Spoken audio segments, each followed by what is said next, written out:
and welcome to Tales from Hor'Izon, where short stories from our TTRPG world come to life. I'm your world forger Neil, and today's story is The Serpent and the Song. Let's begin. In the depths of Jaladhaara's jungle, where the thick vines and ancient trees tangled together like a forgotten memory, a small group of Kinnar explorers journeyed through the dense undergrowth. They were an unusual team, a group of Kinnar who had been born to the land of music and harmony, but they had also heard the call of the unknown.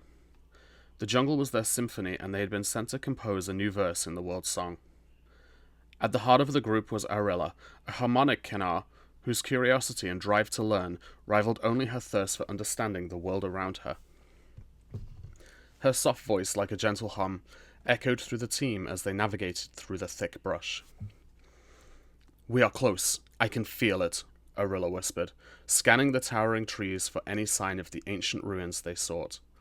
Her senses were finely tuned, every vibration in the air telling her something new, something unexplored. Beside her was Lyra, a steadfast and practical Kinnar, who always spoke in the language of logic and reason. She was the team's anchor, the voice of caution, and always the one to ensure their plans had structure. She carried with her a map filled with scribbled markings, an attempt to chart the unknown, and though the path was treacherous, she never faltered in her confidence. On the other side of Arilla walked Callan, a silent Kinnar, whose sharp instincts and observations gave him the uncanny ability to track anything, from the smallest insect to the most elusive creatures. He never spoke, but when he did, his words were measured, as if each syllable were worth more than gold. Their leader, however, was Nahiri, a bright-eyed and fiercely determined Kinnar, whose emotions were often felt in her gestures than her words. She led with a kind but unwavering heart, never once letting the weight of their expedition lessen her enthusiasm. But today was different.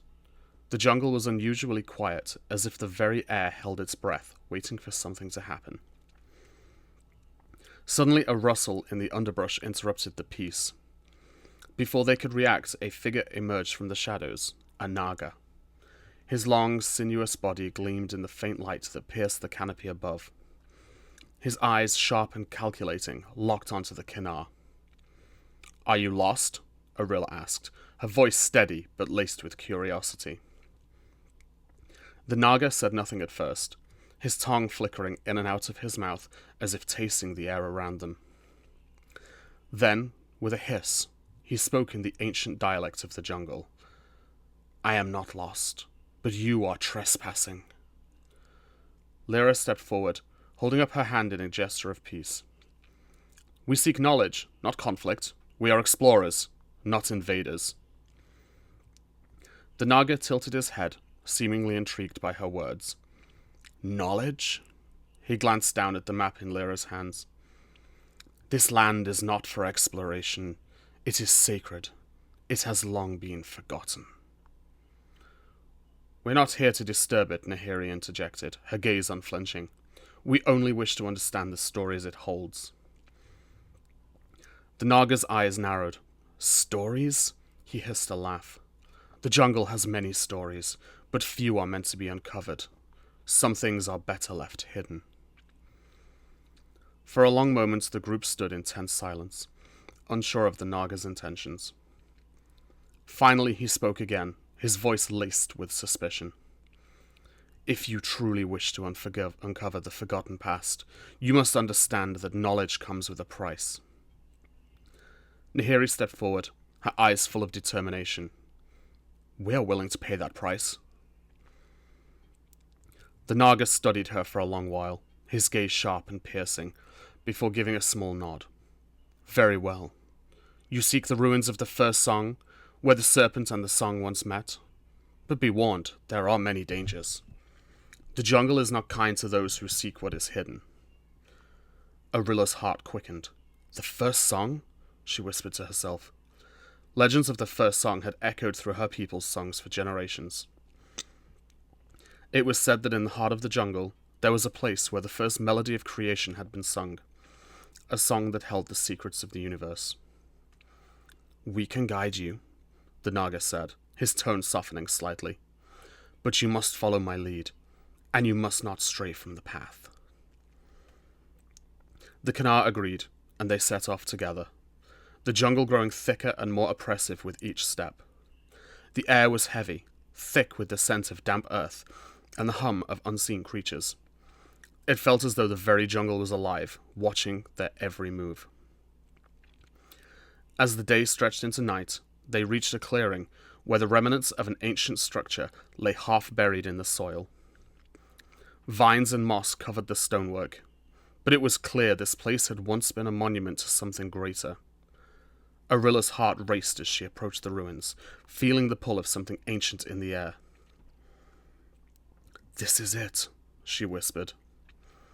The Naga nodded, his eyes glowing faintly in the darkness. "The song has not been heard for millennia, but it still echoes here." Arilla's fingers brushed against the stone, and she felt a sudden surge of energy, a vibration that travelled through her veins. She could hear it, the faintest hum, a song buried deep in the earth calling to her. It was faint, but it was there. The Naga stepped back, his expression unreadable. "It is time to listen, but know this. The song is not without consequence. The serpent waits for those who dare to listen too closely."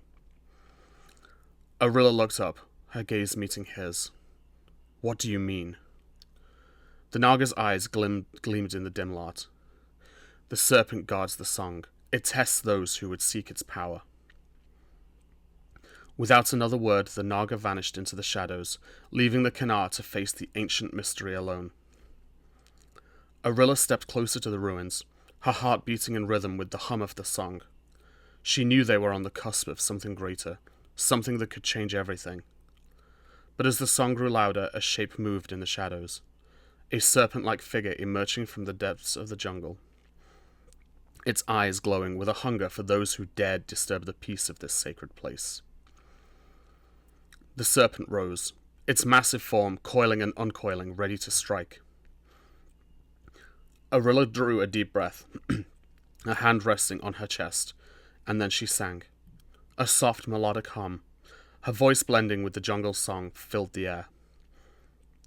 She sang not to challenge the serpent, but to commune with it. The serpent paused, its glowing eyes studying her, then slowly it lowered its head in acknowledgement. The jungle fell silent, and the song played on. Louder now as the Kinnar and the Naga stood together, listening to the secrets of the past, knowing that they had uncovered something far greater than they could have imagined. For the song was not just a melody, it was the heart of the world itself, and now it was theirs to protect. This story takes place in Hor'Izon, a world built for tabletop role-playing. All you need is a set of dice and the Hor'Izon guidebook, coming soon. Sign up at the link in the description to stay updated. Thank you for listening, and please join us again for another tale from Hor'Izon.